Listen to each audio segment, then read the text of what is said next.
Manufacturing process का unit 1 जो कि इंट्रोडक्शन था वो पढ़ने के बाद यूनिट 2 पढ़ेंगे हम लोग। ठीक है, यूनिट 2 में ना हमें कास्टिंग के बारे में पढ़ना है।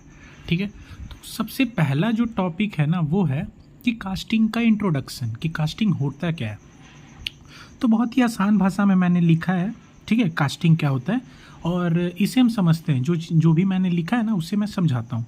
होता क्या है कि कास्टिंग प्रोसेस में करते क्या है कि हम मेटल का छोटा छोटा पीस, ठीक है, जो कि जैसे मतलब रद्दी वाला ऐसा पीस या फिर अच्छा सा पीस, छोटा छोटा पीस लिए। ठीक है, उसको क्या किए कि एक फर्नेस में रख, एक कंटेनर में रख के, और यहाँ पे एक फर्नेस रहता है। ठीक है, फर्नेस मतलब चूल्हा समझ सकते हैं, भट्टी। उसमें क्या करते हैं ना, इस मेटल के पीस को एक कंटेनर में रखे और इस कंटेनर को फर्नेस में डाल दिए। तो बहुत ज़्यादा टेम्परेचर है तो ये मेटल जो है ना वो पिघल जाएगा। तो यहाँ पे इस कंटेनर में मोल्टेन मेटल आ जाएगा मेरे पास। ठीक है, उसके बाद क्या करते हैं, यहाँ से मोल्टेन मेटल को उठा लेते हैं। जब ये पूरा पिघल जाता है, एकदम गर्म लावा जैसा हो जाएगा, फिर क्या करेंगे कि ऐसा कुछ एक स्ट्रक्चर बना होता है। ठीक है, इस तरीके से ऐसा।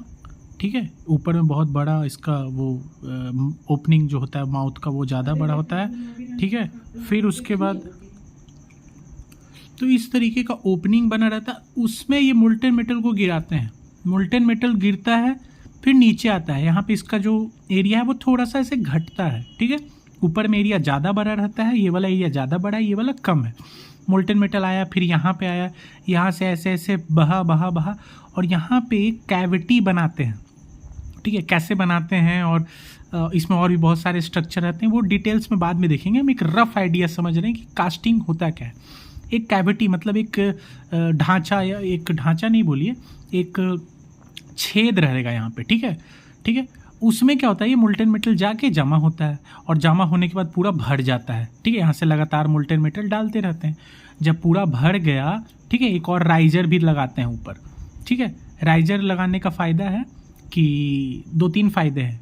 एक मोटा मोटी फ़ायदा ये देख लीजिए कि पूरा भरा कि नहीं, यहाँ तक अगर पहुँच गया तो समझ जाइएगा कि भर गया है पूरा।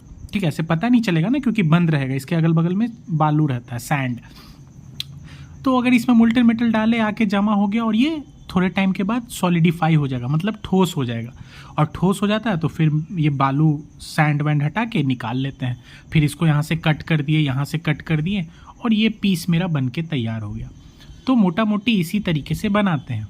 ठीक है, तो स्टेप अगर फिर से अगर बताऊँ मैं, तो एक मेटल को पिघलाएं, मोल्टेन मेटल को एक कैविटी में डालें। कैविटी जिस आकार का रहेगा, यहाँ पे रेक्टेंगुलर आकार का है, आयत आकार का है, उसी का शेप ले लिया। हो सकता है ये कुछ इस तरीके का कैविटी हो, तो इस तरीके का शेप ले लेगा, क्योंकि मोल्टेन मेटल तो शेप ले लेता है जिस तरीके का बर्तन रहेगा। तो एक तरीके से ये बर्तन जैसा है, कैविटी है। ठीक है, इसको मोल्ड भी बोलते हैं। और ये फिर जब ठोस हो जाएगा तो फिर इसको निकाल लेते हैं। तो इसी को बोलते हैं कास्टिंग। ठीक है, तो ये इंट्रोडक्शन की कास्टिंग में करते क्या है, तो मोल्टेन मेटल को प्योर करते हैं। प्योर मतलब डालते हैं कहाँ पे, एक मोल्ड में या कैविटी में, जिसको हम लोग हिंदी में क्या बोलते हैं, ढांचा में। टू टेक इट शेप, इसका आकार ले लेता है, जिस तरीके का ढांचा रहेगा उसका आकार ले लेगा। और उसके बाद क्या करते हैं, इसको अलाउ करते हैं सॉलिडिफाई होने के लिए, मतलब इसको ठोस होने के लिए छोड़ देते हैं। थोड़ा देर छोड़िएगा, ठोस हो जाएगा और फिर निकाल लीजिएगा। तो ये कास्टिंग प्रोसेस होता है। अब आते हैं इसके एडवांटेजेस में कि इसका क्या क्या एडवांटेज है, कास्टिंग करने से हमें क्या क्या एडवांटेज होते हैं। तो पहला क्या एडवांटेज है कि complex shape can be cast. बहुत ही कॉम्प्लेक्स शेप है। यहाँ पे तो बहुत नॉर्मल सा शेप था, रेक्टेंगल। हो सकता है कि आपके पास कुछ इस तरीके का शेप हो। ठीक है, बहुत ही कॉम्प्लेक्स शेप है, या फिर और भी बहुत सारे तरीके का शेप, तो उसको भी हम लोग आसानी से कास्ट कर लेते हैं। ठीक है, तो ये फ़ायदा है इसका कि कॉम्प्लेक्स शेप जो भी है ना उसको हम लोग कास्ट कर लेते हैं। मतलब उस जैसा शेप रहेगा वैसा ही करके कैविटी बना देंगे और उसी का आकार ले लेगा। तो complex shape can be cast. Second advantage क्या है कि वाइड वेराइटी ऑफ मटेरियल को कास्ट कर सकते हैं। मतलब स्टील का सामान बनाना है तो इस तरीके से बना सकते हैं, एल्युमिनियम का बनाना है तो भी कास्टिंग कर सकते हैं, ब्रॉन्ज, आयरन, ये सब का ना, कॉपर, ये सब मटेरियल का ना का अगर सामान बनाना है तो हम कास्टिंग के द्वारा बना सकते हैं। तो वाइड वैरायटी यूज़ करते हैं। थर्ड है हाई प्रोडक्शन रेट, मतलब इसका प्रोडक्शन रेट बहुत ज़्यादा है। ठीक है, मतलब कि बहुत जल्दी जल्दी अगर ढेर सारा ढांचा है मेरे पास इस तरीके का, तो एक साथ बहुत सारा सामान बना सकते हैं, तो प्रोडक्शन रेट इसका बहुत ज़्यादा होता है। उसके बाद क्या है, इकोनॉमिकल फॉर लार्ज और हैवी प्रोडक्ट। मान लीजिए कि बहुत भारी भारी सामान बनाना है, ठीक है, तो उसके लिए बहुत ही इकोनॉमिकल होता है, मतलब कम पैसा में भी हम आसानी से बना सकते हैं, ठीक है। बाकी दूसरा प्रोसेस करने जाइएगा, बनाने जाइएगा तो बहुत सारा पैसा लगेगा। तो ये इकोनॉमिकल है किसके लिए, लार्ज और हैवी प्रोडक्ट्स के लिए। भारी भारी अगर प्रोडक्ट बनाना है तो उसके लिए क्या है, इकोनॉमिकल है, ठीक है। अब आते हैं इसके डिसएडवांटेजेस पे।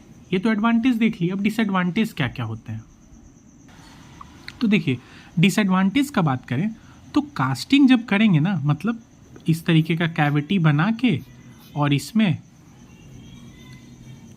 मोल्टेन मेटल जब डालते हैं और ये आकार ले लेता है, तो इसमें डिफेक्ट हो जाता है। डिफेक्ट मतलब कि जो सामान हम लोग बनाएंगे, एक्चुअल तो सामान यही बना रहे हैं हम लोग, ठीक है, तो ये जब बन के तैयार होगा तो क्या होगा ना, इसमें बहुत सारा डिफेक्ट होगा। क्या, इसके अंदर बहुत सारा ना होल्स हो जाएगा, ठीक है। डिटेल्स में पढ़ेंगे, अभी बस डिसएडवांटेजेस पढ़ रहे हैं। तो पहला डिफेक्ट क्या है, डिफेक्ट मतलब कि बहुत तरीके से खराब भी बनता है कभी कभी, ठीक है। श्रिंकेज मतलब ये सिकुड़ेगा भी थोड़ा सा, जितना बड़ा बनाना चाह रहे हैं उतना बड़ा ना बन के कुछ इतना बड़ा बन जाए, ठीक है। इंक्लूजन मतलब कुछ दूसरा मटेरियल्स, बालू वालू इसमें क्या होगा, इंक्लूड हो जाएगा, ठीक है। Second disadvantage, surface finish is poor. ये जो सामान बनाएंगे हम कास्टिंग के द्वारा, उसके बाद इसका जो सरफेस फिनिश है ना वो बहुत ख़राब होता है, मतलब इसका सरफेस काफ़ी रुखरा उखरा होता है, ठीक है। बाद में हमको फिर स्मूथ चिकना उकना करना पड़ता है, ठीक है। तो सरफेस फिनिश बहुत ख़राब होता है। उसके बाद क्या है, थर्ड है mechanical strength is a main concern. Sorry, मतलब कि मजबूत वाला सामान जो है ना वो बनाना थोड़ा सा टफ हो जाता है। हम चाहते हैं कि इतना बड़ा टुकड़ा बने लेकिन काफ़ी मजबूत बने, ठीक है। तो कास्टिंग के द्वारा जो मजबूत तो बनेगा बट उतना मजबूत नहीं बनेगा, ठीक है। तो मैकेनिकल स्ट्रेंथ जो है ना, जो सामान बनाने उसका स्ट्रेंथ, उसका क्षमता, उसका ताकत, वो एक कंसर्न का बात है, चिंता का विषय है इसमें, ठीक है।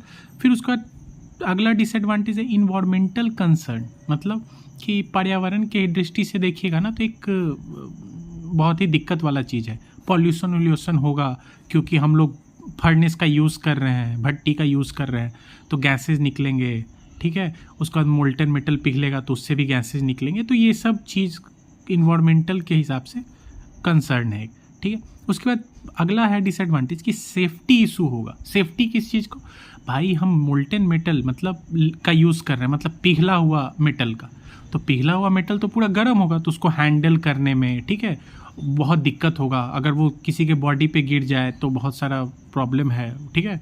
तो एक सेफ्टी इशू होता है, ठीक है, कि अच्छे से करना होगा, स्किल्ड वर्कर चाहिए, उसको प्रॉपर आप सामान उमान पहना के काम करवाइए, ठीक। मतलब जो है ना लो वॉल्यूम के लिए ना इकोनॉमिकल नहीं है, ठीक है। मतलब कि अगर वॉल्यूम मतलब बहुत एक दो सामान बनाना है तो एक दो सामान के लिए फिर ये इकोनॉमिकल नहीं होगा, मतलब पैसा फालतू का लग जाएगा। और एक दो को सामाने बनाना है तो फिर उतना बचत भी नहीं होगा, क्योंकि उसके लिए भट्टी लीजिएगा, मोल्टेन मेटल को पिघलाइएगा, फिर उसको डालिएगा, फिर उसको निकाल के उसको चिकना कीजिएगा। तो एक दो सामान बनाना है तो ये कारीगर मेथड नहीं है, कुछ और मेथड कीजिए। हाँ, हाई वॉल्यूम बनाना है, मतलब बहुत ज़्यादा बनाना है, 100-200 पीस बनाना है, तब ये मेथड इकोनॉमिकल है। लेकिन लो वॉल्यूम मतलब 1 या 2 पीस बनाना है, तब ये मेथड क्या है, इकोनॉमिकल नहीं है, घाटे का सौदा है। तो ये डिसएडवांटेजेस है। तो होप ये आपको समझ में आया होगा। Thank you.